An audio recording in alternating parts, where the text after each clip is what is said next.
Hello दोस्तों। तो दोस्तों आपका भाई एक और नई हॉरर स्टोरी आप लोगों के बीच लेके आ गया दोस्तों।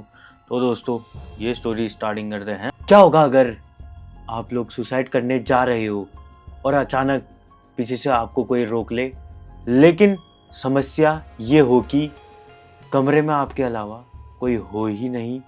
वैलेंटाइन डे की रात को एक लड़के ने अपनी जिंदगी खत्म करने का फैसला लिया था, लेकिन ठीक उसी टाइम पीछे से एक आवाज आई जिसने सब बदल दिया। सबसे डरावनी बात ये नहीं थी कि आवाज कहां से आई, बल्कि ये थी कि वो आवाज किसी जिंदा इंसान की थी या किसी और की।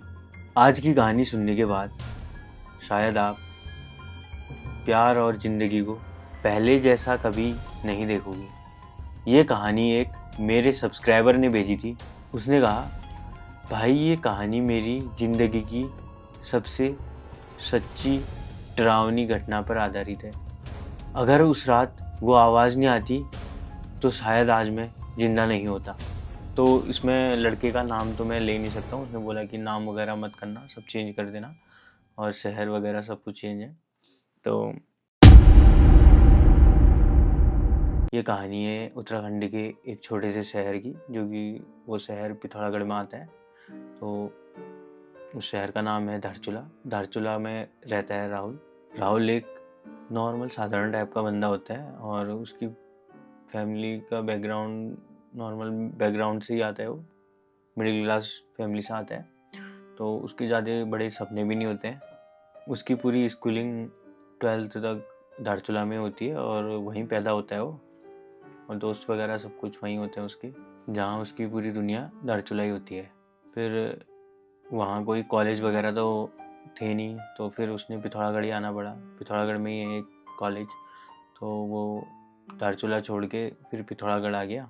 और पिथौरागढ़ आते ही उसने एक रूम रेंट पे लिया और पिथौरागढ़ कॉलेज में अपना एडमिशन कराया।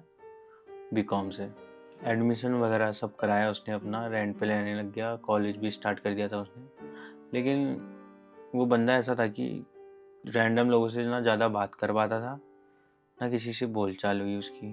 तो वो कैसे ना कैसे अपने आप को एडजस्ट करने की कोशिश कर ही रहा था। मतलब करना ही पड़ता है अब यार। कब तक तुम अगर 12th तक तुम्हारे साथ सारे दोस्त हैं, तो अगर आगे तुमने पढ़ाई करनी है तो आगे जाओगे तो वहाँ फिर नए दोस्त बनाने ही पड़ते हैं। लेकिन वो बंदा बचपन से जितने 3-4 दोस्त सीमित उतने ही थे उसके, न ज़्यादा किसी को फ्रेंड्स बनाने वाला हो।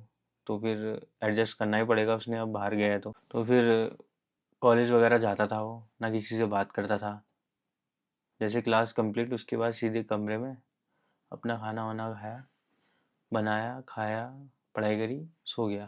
भाई कुछ दिनों तक ये रूटीन था उसका, ठीक है। लेकिन एक दिन उसकी पूरी जिंदगी बदल गई। क्लास में एक लड़की पर उसकी नज़र पड़ गई। वो लड़की भी न्यू एडमिशन वाली थी और थोड़ा लेट आई वो कॉलेज। और उस लड़की का नाम था नेहा। नेहा खूबसूरत थी, लेकिन उससे भी ज़्यादा उसका जो स्वभाव था, उसका नेचर था, सबसे बात करती थी मुस्कुरा के और सबकी मदद करती थी, और उसका नेचर ही यही था। राहुल ने जब नेहा को पहली बार देखा तो वो नेहा को देखता ही रह गया। धीरे धीरे नेहा राहुल को अच्छी लगने लगी और धीरे धीरे पसंद, और पसंद कब प्यार में बदल गई वो राहुल को भी नहीं पता। लेकिन इसमें समस्या ये थी कि राहुल को तो लड़कियों से बात करना ही नहीं आता था। वो तो पहले से ही घबराया हुआ रहता था। तो उसको बहुत दिक्कत हो रही थी कि मैं नेहा से बात कैसे करूं, क्योंकि वो तो किसी लड़की से बात ही नहीं करता था। तो फिर वो जब भी नेहा को दिखता था तो सोचने में रहता था कि मैं नेहा से बात कैसे करूं। तो ऐसे एक दिन बीता, 2 दिन, 3-4 दिन ऐसे हो गए। आखिरकार एक दिन राहुल ने हिम्मत जुटाई, तो किसी नोट्स के बहाने वो नेहा के पास गया। वो नोट्स हो सकते हैं क्या आपके पास?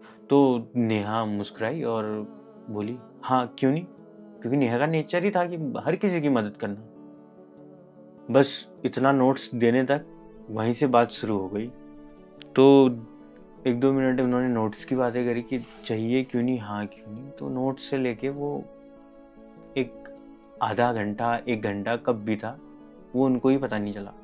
फिर दोनों अलग अलग टॉपिक पर बात करने लगे। फिर जैसे नेहा एक टॉपिक पर बात करती तो वो सुनता और उस चीज़ के बारे में बोलता। फिर उसका टॉपिक ख़त्म होता नेहा का, तो फिर राहुल अपना टॉपिक निकाल लेता, जिससे कि उसको भी इंटरेस्ट आ रहा था। लेकिन नेहा के लिए इतनी देर बात करना सब नॉर्मल था, लेकिन राहुल के लिए स्पेशल बन गया वो पल, क्योंकि उसने कभी किसी लड़की से इतनी देर तक बात तो करी नहीं, 2 मिनट भी नहीं करी, कहाँ तो आधा 1 घंटा। उसने पहली बार किसी लड़की से खुलकर बात करी थी। अब राहुल उससे रोज बात करने लगा किसी ना किसी टॉपिक पे। कॉलेज में ज़्यादा से ज़्यादा वो नेहा के साथ टाइम स्पेंड करने लग गया, किसी ना किसी बहाने से वो चाहता ही था उसके पास। फिर राहुल को भी लगने लगा, अरे ये भी मेरे साथ ज़्यादा टाइम स्पेंड कर रही है, तो क्या पता ये भी मुझे पसंद कर रही हो। लेकिन राहुल ये नहीं समझ पाया कि नेहा का तो नेचर ही ऐसा है, वो हर किसी से बात करती है, चाहे कितनी भी देर क्यों ना हो। फिर आने वाला था वैलेंटाइन डे। फिर राहुल सोचता है अब मैं प्रपोज मारूंगा वैलेंटाइन डे के दिन ही। फिर राहुल ने तय किया कि आज वैलेंटाइन डे, आज ही मैं प्रपोज मारूंगा। फिर वैलेंटाइन डे आया तो उस दिन मॉर्निंग में उसने सजा, बियर्ड वगैरह बनाई, अपना बिल्कुल बन ठन के। फिर नेहा के लिए गिफ्ट्स वगैरह खरीदने गया, फ्लावर खरीदे और एक सही टाइम का इंतज़ार करने लग गया। शाम को हिम्मत जुटा के राहुल चली गया नेहा के पास। तो नेहा आई, नेहा बैठी वहाँ पे, तो वो भी गया। नॉर्मली बैठे हुए हेलो हाई हुई। उस टाइम तक उसने सब कुछ छुपा के रखा था, तो अचानक ही उसके अंदर से कॉन्फिडेंस आ गया, फ्लावर ऐसे रख के, नेहा आई लव यू, मैं तुमसे प्यार करता हूँ। नेहा जैसे ये चीज़ सुनती है वो कुछ सेकंड चुप हो जाती है। फिर नेहा का चेहरा अचानक बदल जाता है। वो बोलती है, क्या राहुल मेरा बॉयफ्रेंड है पहले से? हम तो सिर्फ दोस्त थे। ये तुम क्या सोच रहे थे? तुमने ऐसे कैसे सोच लिया? जैसे राहुल ये बात सुनता है तो उसके पैरों तले जमीन खिसक जाती है, वो पूरा शॉक्ड में आ जाते हैं।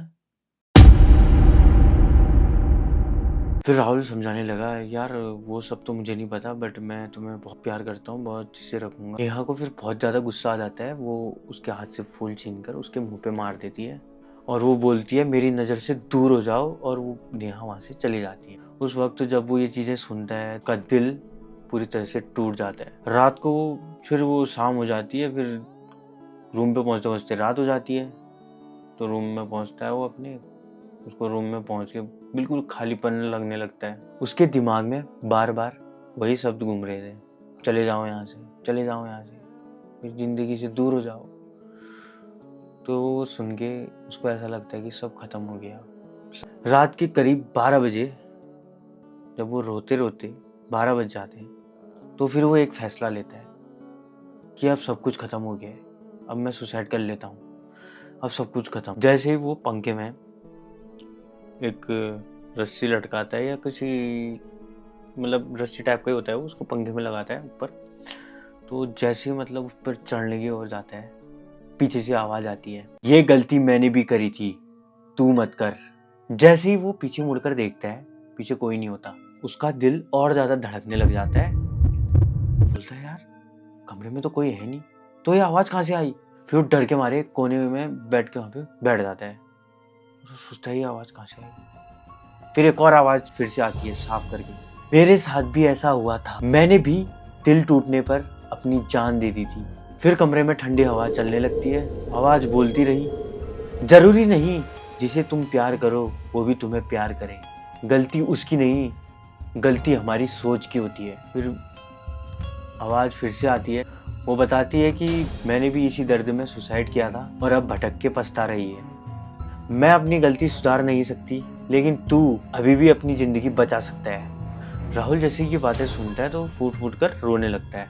उसने पहली बार समझा वो क्या करने जा रहा है। उसने फिर उस आवाज से कहा, थैंक यू, आपने मेरी जान बचा दी। फिर अचानक से कमरे में सन्नाटा मच जाता है, फिर कोई आवाज नहीं आती, ना हवा की ना बोल। फिर सुबह होती है, सुबह उठ के वो अपना तैयार वगैरह होता है और सीधे कॉलेज की ओर चल देता है। फिर वहाँ नेहा ये होती है तो वो नेहा के पास जाता है, नेहा के सामने जाता है कि अगर मेरी बात से आपको बुरा लगा तो आई एम रियली सॉरी, और मेरे दिल के अंदर जो था मैंने आपको बता दिया, अब मैं ये बात कभी आपसे नहीं कहूँगा।